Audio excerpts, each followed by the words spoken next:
Okay, welcome back. Here we are today. We're going to talk about how you run a campaign. So the purpose of today's video is we want to be able to make content for beginners, people who are getting into this awesome game, and help them sort of navigate their way through getting started. So what we're going to talk about today, Brendan and I are going to go over how to set up the standard campaign, which is called a Dominion campaign. We're going to talk about what that is. We're going to talk about how the house gangs are organized. We're going to talk a little bit about tactics cards as well. And the goal here is the information we'll give you today should help you set up your campaign. And then we're going to move forward from today's video and produce an actual Dominion campaign with a series of linked games, and we're going to use 4 gangs. Okay, moving on from that, now we're going to go into the house gangs. So what we'll do here is we'll start out talking about each house gang has its own specific house rules, and they all have a very unique mechanic, and these mechanics can be very difficult to get your head around when you're starting out. There's no reason you have to use the house mechanics. You can certainly, if you're a new player, you can just start and use the base rules for the gang without worrying about the house mechanics, because they can be a bit daunting because there's a lot of rules to get your head around when you start out. And that would be perfectly reasonable to do if everybody agreed just to ignore their house mechanics. However, we're using the house mechanics today just to make sure we can demonstrate sort of, I guess, the scope of what each of the houses can do. All right, that leaves us with our last gang, which is Delaque. So I'll take over talking about that. So Delaque has probably one of the most complex ways of having a house mechanic. So Delaque are the psychic gang. They have been, their lore is essentially that they've been corrupted by some alien malignant presence that's at the center of the planet of Necromunda. And their house is actually almost like a hive mind extension of that alien mind. So they're all sort of psychically dormant, and they've been awakened by this psychic presence. And so their house mechanic is called Psychoteric Whispers. And what it really means is a couple of the key people in the gang can be psychers, and all the other gang members can if they're close enough to them, can support their psychic abilities to a certain degree. Now, this mechanic in of itself, I'm not taking huge advantage of in the starting gang that I've written, because I've only selected to take one psyker, because trying to demonstrate how these psychic powers work is really difficult, because Delaque's they're not the easiest gang to play, I guess is what I would say, because they're not particularly strong at most things, and it's widely understood that Delaque need to use dirty tricks really to be successful. So I'll go through what I've done. This is kind of like a fairly average gang, but it's got some good little things in it. Okay, so first of all, I have my leader. His name's Night Ghoul. So he's called a Master of Shadow. Now he's going to be a shooter. So I've given him a plasma gun, which is like the best. Probably that and grenade launchers are the best probably guns in the game. So he's got a plasma gun, and his ability I've given him is Overwatch. So Overwatch is really good. It means if he hasn't activated yet, and an enemy fighter activates or takes an action in his line of sight, he can essentially interrupt that action and have a free shooting attack against that model. So it makes it quite dangerous to be moving around near him, and and you can't get the jump on him easily. So it makes it quite a good support fire role. My next fighter is my Nacht Ghoul. Now this is a special character for Delaque. The Nacht Ghoul is like an assassin. Very cool character. It comes already with a built-in ability, which is essentially like infiltrate. So it's called From the Shadows, and he can infiltrate in any turn. At the start of the turn, he can infiltrate, basically. Makes him really dangerous.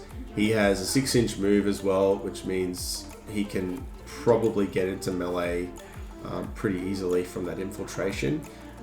And he has Serpent's Fangs, which are one of his 2 primary melee weapon options. Serpent Fangs are incredibly powerful weapons. They don't have any AP because they have a rule called phase, meaning they just ignore any armor. So you can't get armor saves against these things. And they're paired weapons, so when he charges in, he doubles his attacks.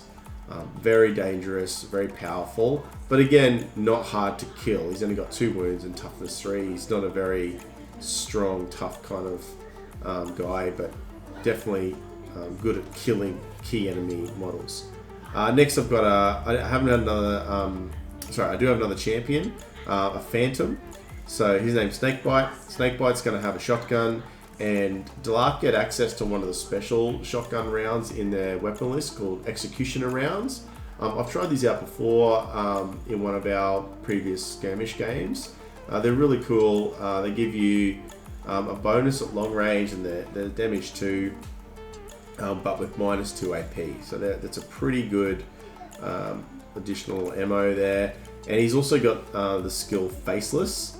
So Faceless means that in order for an enemy model to target him, they have to first pass a test. I think it's a intelligence test, Brendy. Do you remember? Is it intelligence for Faceless? Or is it willpower? I think it's intelligence.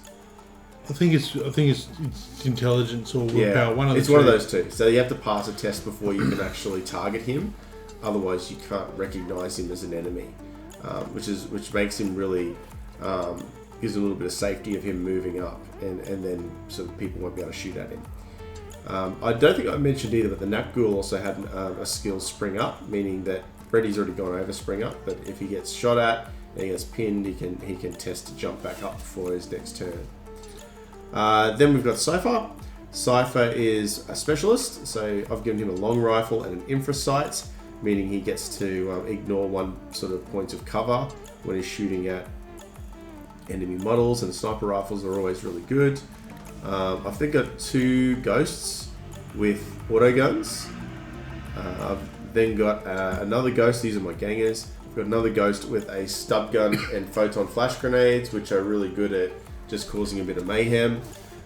I've then got a Psygeist, which is my prospect. I'm calling him Nimbus. Psygeists are psychers.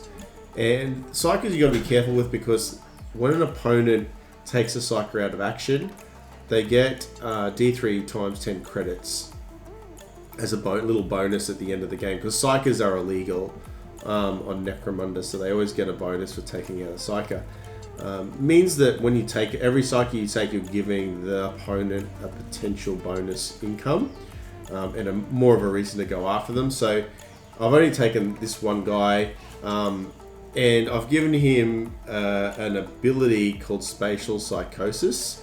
So Delaque have 3 different psychic trees to choose from, which gives them a huge range of things to do. But the reason people find these challenging is because they're very close range. Most of their psychic powers are 1-inch or 3-inch range, and that's a very unsafe place for your psychic to be.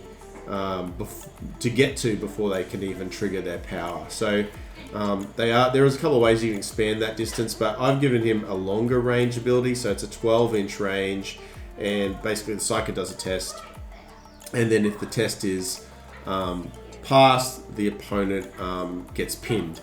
So really his job is to just try to pin enemy fighters that are closing in on my gang, and try to keep them from getting charges off and that kind of stuff. He has no weapons and no armor, because I just don't think there's any point in giving him any of that stuff at this stage. So his job is just to maybe do some objective grabbing and just try to pin enemy models.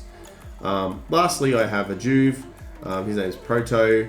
These are called Shadows in the Delaque book. So this guy has dual auto pistols. So his job, because Delaque get really cheap auto pistols, his job is just to, again, jump on objectives and maybe sort of spray and pray with his 2 pistols occasionally if he gets into a dangerous situation. But that is the gang, and in fact, out of all of our gangs, the Delaque is the most numerous. Our other gangs, I think we've only got 7 models in each, but the Delaque actually have 9, so they've got. The Escher have 8.